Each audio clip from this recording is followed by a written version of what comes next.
مستق میں مجھے لگتا ہے چھوٹے گول پہ بھی سیٹسفائی ہو جاتے ہیں, بس کھانا مل رہا ہے, یہ چیزیں ہو رہا ہیں, ان اپنے آپ کو لمیٹائز شاید کر لیتے ہیں. بالکل. آئی تھنک یہ مورل آف دا اسٹوری یہی ہے کہ یہ چھوٹے گولز ہیں, چھوٹے گولز ہیں. کوئی لمبا, جو آپ جیسے سپر اسٹار یا زندگی میں کچھ اچیو کرتے ہیں, ان کے گول بڑے ہوتے ہیں اور وہ اس گول کے لیے اسٹرائیو پھر ڈیفینیٹلی کرتے ہیں. یہی ایکچولی بات یہی تھا جو میں ختم کرنی تھی نا, بات اسی پہ کرنی تھی کہ جب آپ کا ہمبل بیک گراؤنڈ ہے, جب مجھے 12 بجے جون جولائی کی گرمی ہے اور میں 1 بجے نیٹ میں پہنچ جاتا ہوں اکیلا, اور اکیلا اب گیند جا کے لے کے جا رہا ہوں, اور اگلے دن میچ ہے اور میچ میں پھینٹی پڑ جاتی ہے, یا تو میرے لیے بہت آسان تھا کرکٹ چھوڑ کے ایکسکیوزز کرتا, یا میرے لیے آسان یہ کام تھا دوسرا جو مجھے لگتا ہے, جیسے آپ نے کہا گول میرا بڑا تھا کہ میں اپنے والد صاحب کو دیکھ رہا تھا کہ میرے والد صاحب یار محنت کرتے ہیں, یہ گیو اپ نہیں کر رہے, میں کیوں گیو اپ کروں. پھر اگلے دن پھینٹی کھا کے پھر اگلے دن میچ, پھر اگلے دن پھینٹی کھائی, پھر 1 بجے کہتے ہیں نا ٹائم از منی, وہ فریز ہے نا انگریزی کا کہ ٹائم از منی. جو بندہ زندگی میں کبھی گیو اپ نہیں کرتا, وہ علامہ اقبال صاحب کا بڑا خوبصورت شعر ہے, اس کا ترجمہ بھی بڑا خوبصورت ہے اگر بندہ غور سے اس کو سمجھے.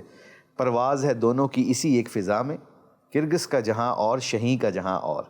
اس کا مطلب کیا؟ اس کا مطلب ہے اس کو لڑنا نہیں آتا, شہین کو لڑنا آتا ہے. یہ جسم میں بھی کم ہے, طاقت میں بھی کم ہے, کیونکہ لڑائی ہو, میں وقار کی اور میری لڑائی ہوئی نا انگلینڈ میں, تو ہم آپس میں لڑ پڑے, تو دوست ہیں بچپن کے دوست ہیں, تو میں اس کو دھکا دے کے پنجابی کیا, میں کہا وکی میری گال سن, لڑائی قداں نال نہیں حوصلے نال ہوندی ہے. تو جو بندہ گول اچیو کرتا ہے نا, وہ حوصلوں کے ساتھ ہوتا ہے, اللہ کی رسی کو مضبوطی سے تھامے. جو آپ کا فیلئر ہوتا ہے وہ آپ کو کامیابی کی طرف لے کے جا رہا ہوتا ہے بجائے کہ ہم ناکامی کی طرف. وہ every time you gonna get fail, every time your destiny is gonna come close to you. So یہ بہت امپورٹنٹ ہے. سو جو ہمبل بیک گراؤنڈ کے کارن جتنے بھی لوگ آپ کے پروگرام کے توسل سے سن رہے ہیں, یہ ضرور سنیے کہ آپ نے اپنے جب گول سیٹ کر لیتے ہو نا, اس کے اوپر پھر میکسیمم ٹائم دینا چاہیے, میکسیمم ٹائم. اور پھر اس کے اوپر ڈاؤٹ نہیں آنا چاہیے, کیونکہ دیر از 2 kind of people in this world, achievers and under achievers. achievers کیا ہوتے ہیں, وہ اپنے گول سیٹ کر کے نا گیو اپ نہیں کرتے, اور انڈر اچیورز جو ہوتے ہیں وہ اپنے ہی ڈیسیجن کو کراس کر دیتے ہیں کہ یار نہیں پتہ نہیں میں کر سکنا کہ نہیں کر سکتا. جی, تو یہ جو پیچھے سے نا, میں every time I use to get fail. The moral of the story is Irfan, جب میں فیل ہو کے گھر آتا تھا نا, تو مجھے والد صاحب نظر آتے تھے. وہ صبح سردیوں میں 4 بجے سائیکل پہ جا کے فیکٹری جا کے کام کیا کرتے تھے.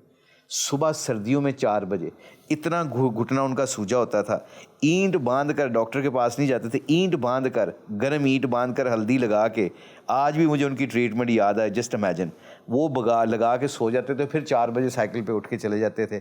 اب مجھے بتاؤ, میرے پاس چانس تھا کوئی گیو اپ کرنے کا؟ میری تو ٹانگیں بھی ٹھیک ہے, میرا جسم بھی ٹھیک ہے, مجھے صرف 3 گھنٹے بھاگنا ہے اور بالنگ کرنی ہے اور پریکٹس کر کے اس کے اوپر اپنے آپ کو اچیو کرنا.